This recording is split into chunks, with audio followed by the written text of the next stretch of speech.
Hello दोस्तों, नमस्कार। आप सभी का एक बार फिर से हार्दिक स्वागत करता हूं आशीष क्लासेस पर। जिन स्टूडेंट्स को प्रॉब्लम रहती है अंग्रेजी को लेकर, उनको एक बेसिक समस्या का सामना करना पड़ता है कि कैसे अंग्रेजी से हिंदी में ट्रांसलेशन करें और कैसे हिंदी से अंग्रेजी में ट्रांसलेशन करें। और इन दोनों प्रॉब्लम्स का सॉल्यूशन आपको इस चैनल पर मिलता है। यहाँ हम मंडे टू फ्राइडे हर शाम 5 बजे द हिंदू एडिटोरियल डिस्कशन हमारा होता है। उसके थ्रू आप इंग्लिश से हिंदी में ट्रांसलेशन सीखते हैं। और अब ये हिंदी टू इंग्लिश भी मैंने शुरू किया हुआ है। अभी तक 8 सेशंस यहाँ पे हो चुके हैं। सेशन नंबर ये 9 है। यहाँ मैंने सेंटेंसेस भी कुछ ज़्यादा लिए हैं आज के सेशन में, तो आप एंड तक देखिएगा। अगर आप मेरे साथ तरीका समझते हुए चलेंगे तो निश्चित रूप से आप किसी भी सेंटेंस का ट्रांसलेशन कर पाएंगे। ठीक है। इसका जो PDF होगा वो आप प्राप्त करेंगे टेलीग्राम चैनल से। टेलीग्राम चैनल भी आशीष क्लासेस के नाम से ही है। आप सीधा सर्च भी कर सकते हैं, डिस्क्रिप्शन में लिंक भी आपको मिलेगा, वहाँ से आप प्राप्त करें। एक और ख़ास बात, अभी मॉर्निंग में 7 बजे हमने करंट अफेयर्स का सेशन भी शुरू किया हुआ है। करंट अफेयर्स NC सर आपको पढ़ा रहे हैं, वो आप देखिए जाकर। कुछ ना कुछ देखिए, आपको एडवांटेज ही है। अगर सेशंस आप रेगुलर देखते रहेंगे तो कुछ ना कुछ ज़रूर आपके मतलब प्लस ही होगा, है ना। बहुत कुछ सीखेंगे आप। इसका PDF भी आप टेलीग्राम चैनल से ही प्राप्त कर सकते हैं। पिछले 2 सेशंस जो हुए हैं उनका PDF आपको यहाँ मिल जाएगा। ये सेशन जो होगा मंडे टू सैटरडे होगा, सुबह 7 बजे होगा। खैर आज संडे था और कल से हमने शुरू किया तो आज का सेशन भी अपलोड हुआ है। अदरवाइज़ ये मंडे टू सैटरडे सेशन रहेगा, तो ये ज़रूर देखिएगा। अब जल्द ही मैं मैथमेटिक्स की क्लासेस भी यहाँ पर लॉन्च करने वाला हूँ। मैथमेटिक्स के लिए भी हमारे बीच सर होंगे और वो आपको पढ़ाएंगे मैथ्स। तो मैं चाहता हूँ कि कंप्लीट सॉल्यूशन आपको मिल जाए, और ख़ास करके मैथ्स, इंग्लिश, GK और रीजनिंग, इन 4 सब्जेक्ट्स का सॉल्यूशन तो आपको मिले ही मिले, ताकि बैंक, SSC या डिफेंस की तैयारी करने वाले बच्चों को कहीं और भटकने की आवश्यकता ना पड़े। लॉकडाउन लगा हुआ है और कर्फ्यू भी है। मीन्स कहें कि अब चूँकि कोचिंग एक्सेस करना तो मुश्किल है, ऑफलाइन क्लासेस एक्सेस करना मुश्किल है, तो इसलिए इस चैनल पर अगर आप बने रहेंगे तो आपको कंप्लीट सॉल्यूशन मिल जाएगा। आपको कहीं इधर उधर जाने की आवश्यकता नहीं है, और प्रैक्टिस बस आप करते रहें घर पर, तो निश्चित रूप से आपको लगेगा कि आप ऑफलाइन क्लासरूम का हिस्सा ही हैं। आपकी हर एक चीज़ का सॉल्यूशन मैं यहाँ पे करवा दूंगा। आइए स्टार्ट करें। देखिए, पहला सेंटेंस है, कांग्रेस पार्टी ने भाजपा को डिजिटल स्पेस में चुनौती देने के लिए 5 लाख सोशल मीडिया योद्धाओं की भर्ती के लिए एक राष्ट्रव्यापी अभियान शुरू किया है। चाहे सेंटेंस कितना भी बड़ा हो, हमें सबसे पहले निकालना होता है सब्जेक्ट। सब्जेक्ट क्या है? कांग्रेस पार्टी ने यह शुरू किया है, तो कांग्रेस पार्टी है, तो द कांग्रेस पार्टी। ठीक है, द कांग्रेस पार्टी। ठीक है, ये C कैपिटल कर लीजिएगा, द कांग्रेस पार्टी।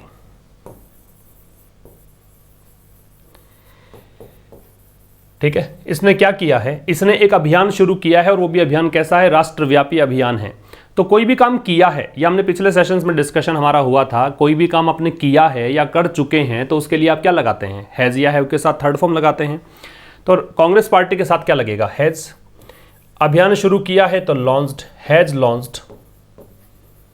और एक राष्ट्रव्यापी अभियान है तो अ नेशन वाइड राष्ट्रव्यापी कैंपेन, अभियान को बोलते हैं कैंपेन।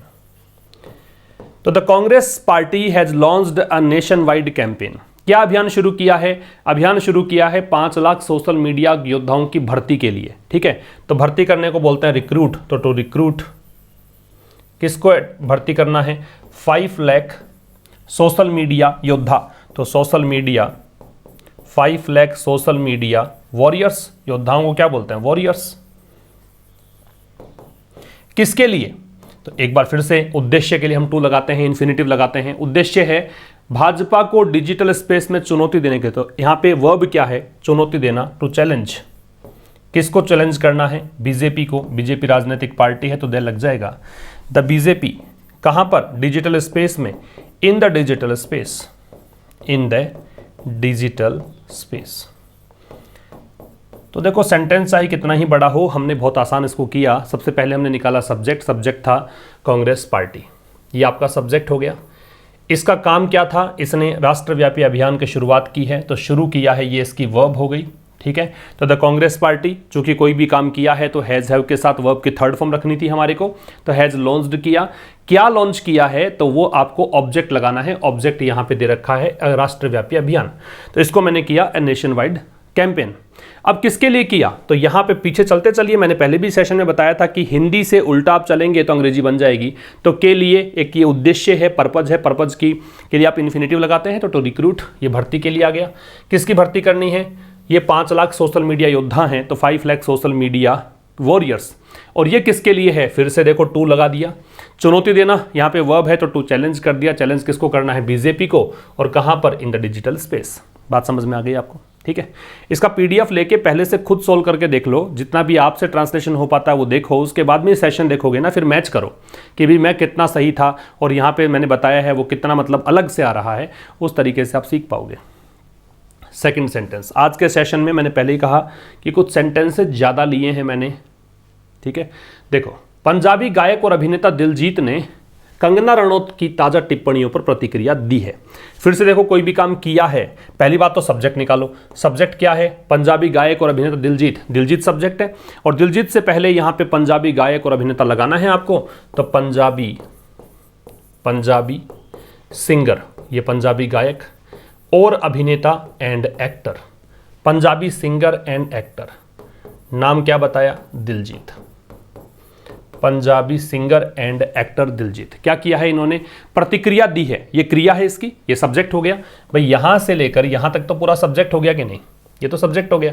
और इसकी वर्ब क्या है, प्रतिक्रिया दी है, ये वर्ब है, और कोई भी काम किया है तो हैज हैव लगाना है। दिलजीत यहां पे सिंगुलर है तो हैज, प्रतिक्रिया देने को क्या बोलते हैं, हैज रिएक्टेड। प्रतिक्रिया किसके प्रति दी है, तो टू लगेगा, रिएक्टेड टू कंगना रनौत की ताजा टिप्पणियों पर, तो कंगना रनौत और इनकी टिप्पणियां लेटेस्ट, कंगना रनौत लेटेस्ट, ताजा मतलब लेटेस्ट, और टिप्पणियां प्लूरल हैं तो कमेंट्स। ये आपका आंसर हो गया, ये ट्रांसलेशन हो गया, ठीक है। तो Punjabi singer and actor Diljit has reacted to Kangana Ranaut latest comments, ये आपका आंसर हो जाएगा इसका, कंगना रनौत की लेटेस्ट टिप्पणियां। तो ये सब्जेक्ट हुआ, ये इसकी वर्ब हुई। उसके बाद बाकी बचा पार्ट है, तो कंगना रनौत की, तो इसलिए अपोस्ट्रोफी लगाना पड़ेगा, कंगना रनौत ताज़ा के लेटेस्ट किया टिप्पणियों के लिए क्या किया, कमेंट्स, ठीक है। तीसरे पे आए, उसके टिप्पणी ने स्थानीय निवासियों को गुस्सा दिला दिया। उसकी टिप्पणी ने कह दो, उसकी टिप्पणी ने स्थानीय निवासियों को गुस्सा दिला दिया। सब्जेक्ट क्या है, गुस्सा दिलाने का काम किसने किया है, उसकी टिप्पणी ने, तो उसकी टिप्पणी ने क्या कर दोगे, हिज कमेंट। अब ये टिप्पणियां नहीं है, एक ही कमेंट है, तो हिज कमेंट। गुस्सा दिला दिया, दिया है नहीं लगा रखा, लास्ट में अगर है आता तो हम हैज हैव की तरफ बढ़ते, ऐसा नहीं है तो हम सेकेंड फॉर्म की तरफ चलेंगे। गुस्सा दिलाना ये वर्ब है, ये तो आपका सब्जेक्ट हो गया। ये गुस्सा दिला दिया, ये आपकी वर्ब हो गई। तो गुस्सा दिलाने के लिए एक वर्ब होती है इन्फ्यूरिएटेड, ठीक है। हिज कमेंट इन्फ्यूरिएटेड, किसको गुस्सा दिला दिया, स्थानीय निवासियों को। स्थानीय निवासी के लिए क्या बोलते हैं, द लोकल रेजिडेंट्स। अब मैंने द क्यों लगाया इससे पहले, क्योंकि ये लोकल रेजिडेंट, देखो ये तो अगर कोई न्यूज़ है, कुछ भी आपको दे रखा है, तो इसका मतलब निश्चित ही होगा कि वो व्यक्ति निश्चित हो गया कि उसकी टिप्पणी है, उसने गुस्सा दिलाया स्थानीय नागरिकों को, तो वो निश्चित ही होगा। तो ये डेफिनेट मानते हुए मैंने द लगा दिया, ठीक है। तो द लोकल रेजिडेंट्स। इन्फ्यूरिएटेड ये एक वर्ड है, एक वर्ब है, इसको नोट कर लीजिएगा, इसका मतलब है गुस्सा दिलाना, ठीक है। नेक्स्ट पे आए, सरकार ने बचाव के कार्य शुरू किए। सरकार ने बचाव के कार्य शुरू किए, कौन है सब्जेक्ट, सरकार, तो द गवर्नमेंट। ये जिसकी भी सरकार है, चाहे केंद्र सरकार हो, राज्य सरकार हो, किसी भी देश की सरकार हो, तो ये जिसने भी बोला है सेंटेंस वो निश्चित ही होगा, उसको पता होगा सरकार कौन सी, तो द गवर्नमेंट। शुरू किए, ये आपका सब्जेक्ट हो गया। अब इसकी वर्ब क्या है, शुरू करना, ये इसकी वर्ब हो गई। तो शुरू किए, शुरू करने को क्या बोलेंगे, इनिशिएटेड। सेकेंड फॉर्म लगानी है, कोई भी काम किया उसके लिए, इनिशिएटेड। क्या, बचाव के कार्य, बचाव के कार्य को क्या बोलते हैं, रेस्क्यू ऑपरेशंस। तो the government initiated rescue operations, rescue बचाव, बचाव के कार्य, चूंकि प्लूरल बन रहा है इसलिए ऑपरेशंस कर दिया मैंने, ठीक है। तो the government initiated rescue operations, बन रहे हैं ना सेंटेंसेज। नेक्स्ट पे, अब शेयर तो कर ही दिया करो, अधिक से अधिक शेयर करना, ताकि और स्टूडेंट्स जो कि वास्तव में अंग्रेजी को चाहते हैं कि बहुत आसान तरीके से सीखें, मैं यकीन दिला रहा हूं आपको, वास्तव में आसान तरीके से सीख जाएंगे इस चैनल पर, ठीक है। नेक्स्ट देखो, टीम ने पिछले हफ्ते की हार के बाद दोबारा जीत प्राप्त की। किसने प्राप्त की, टीम ने, टीम सब्जेक्ट है, तो द टीम, क्योंकि ये टीम भी निश्चित हो गई, क्योंकि किसी ने बताया है टीम कौन सी है, किसी ने बोला है तो उसको पता है टीम कौन सी है, तो डेफिनेट हो गया, तो द टीम। जीत प्राप्त की, ये इसकी वर्ब हो गई, ठीक है।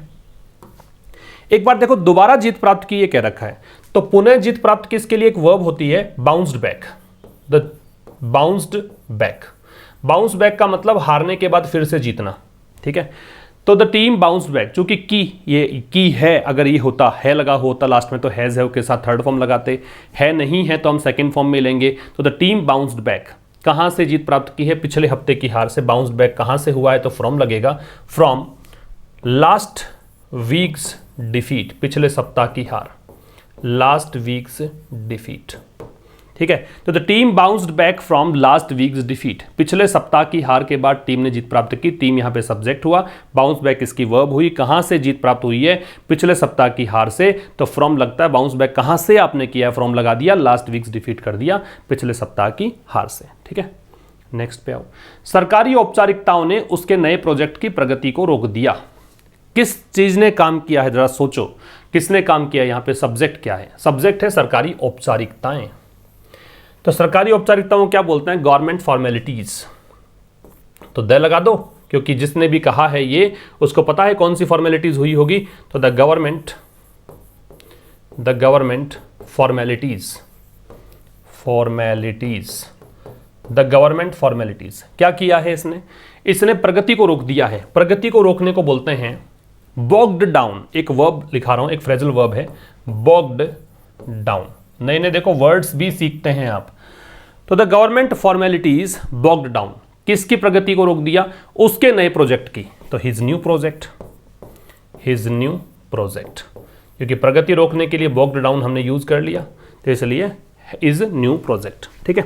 तो द गवर्नमेंट हो गया सब्जेक्ट, प्रगति को रोक दिया ये हो गई इसकी वर्ब, ये हो गया सब्जेक्ट, ये हो गई इसकी वर्ब, और ये इसका हो गया ऑब्जेक्ट, ठीक है। तो ये ऑब्जेक्ट हो गया। तो सब्जेक्ट लगा दो पहले, फिर वर्ब लगा दो, फिर ऑब्जेक्ट लगा दो, काम हो जाएगा।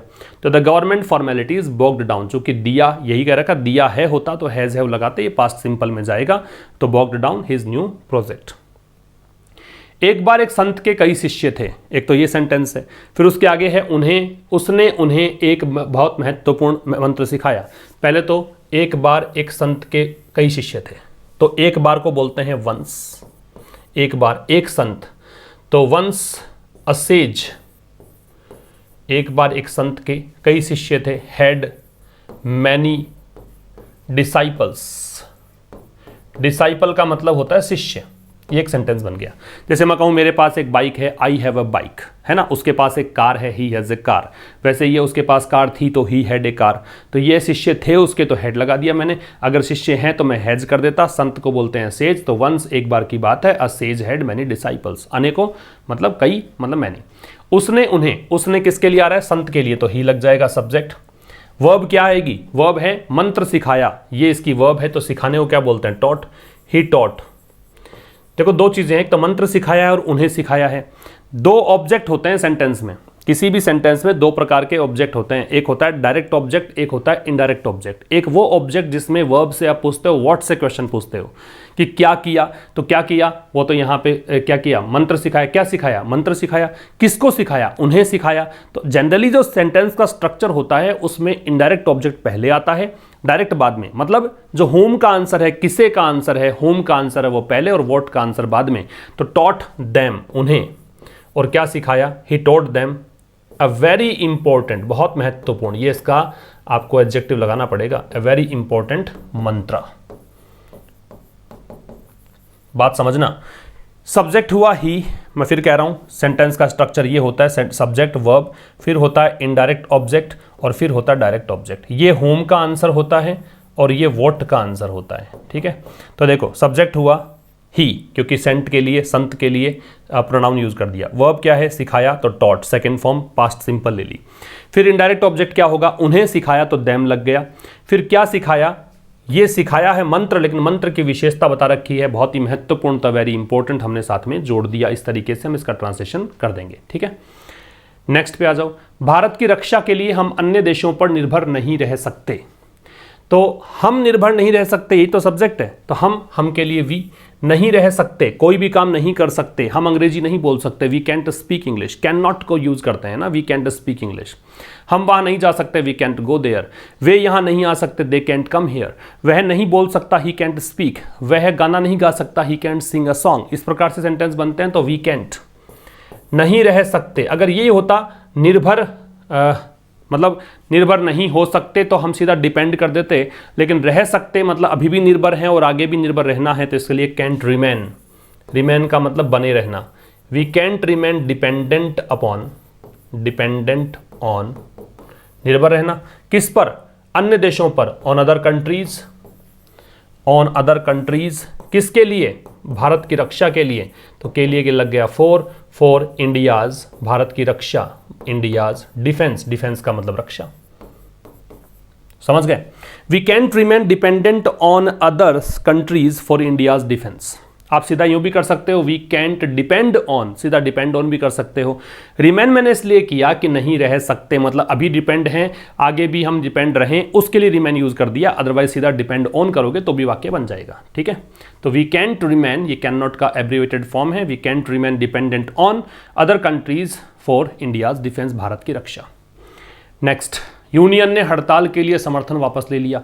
सब्जेक्ट क्या हो गया, यूनियन। तो यूनियन के लिए क्या लगा दोगे, द यूनियन, क्योंकि यूनियन कौन सी है, जिसने भी सेंटेंस लिखा, दिया, बोला, उसके लिए डेफिनेट है यूनियन कौन सी है।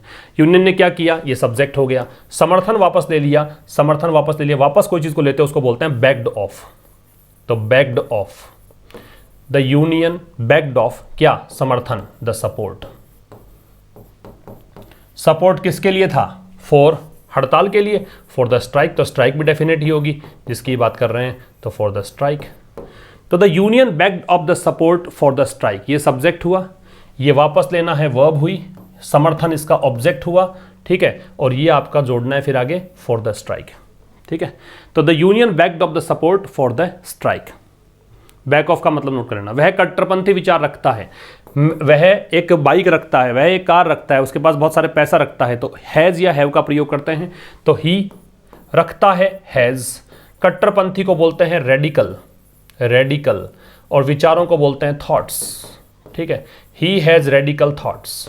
ठीक है, ही हैज रेडिकल थॉट्स, रखता था तो ही हैड रेडिकल थॉट्स बन जाता। समझ रहे हो, रेडिकल का मतलब कट्टरपंथी है। तो कुछ वर्ड्स भी आपने सीखे आज के सेशन में। आपने कट्टरपंथी का मीनिंग क्या है, वापस लेने को क्या बोलते हैं, बैक ऑफ बोलते हैं। आप प्रगति में बाधा डालने को या रोकने को क्या बोलते हैं, बॉक डाउन बोलते हैं। कुछ वर्ब्स मतलब फ्रेजल वर्ब या वर्ड भी आपने नए नए सीखे हैं।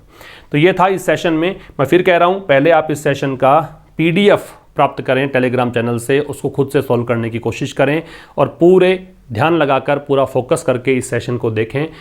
निश्चित रूप से आप सीख जाएंगे। पिछले सेशंस अगर आप देखना चाहते हैं तो एक प्लेलिस्ट है, वर्ड प्लेलिस्ट बना हुआ है, ट्रांसलेशन मेड इजी के नाम से, मैं लिख देता हूँ। उस प्लेलिस्ट से जाकर पिछले सेशंस आप देख सकते हैं, ट्रांसलेशन मेड इजी। इनमें आप पीछे के सेशंस देखिए, 8 सेशंस अब तक हो चुके हैं, ये सेशन नंबर 9 था। और अगर आपका सपोर्ट बेहतर तरीके से बना रहा और अगर आप इंटरेस्ट लेते रहे इसी तरीके से, तो मैं इस सेशन को कंटिन्यू भी कर दूंगा, क्योंकि मैं फ्री हूँ। मैंने पहले कहा था कि अभी ऑफलाइन क्लासेस का लोड इतना नहीं है, इसलिए मैं अब इसको कंटिन्यू कर दूंगा। ठीक है ना, तो ये आप बने रहो, जुड़े रहो, शेयर जरूर कर दीजिएगा और पसंद अगर आ गया तो लाइक करना मत भूलिएगा। मिलते हैं नेक्स्ट सेशन में, तब तक के लिए नमस्कार, थैंक्स अ लॉट।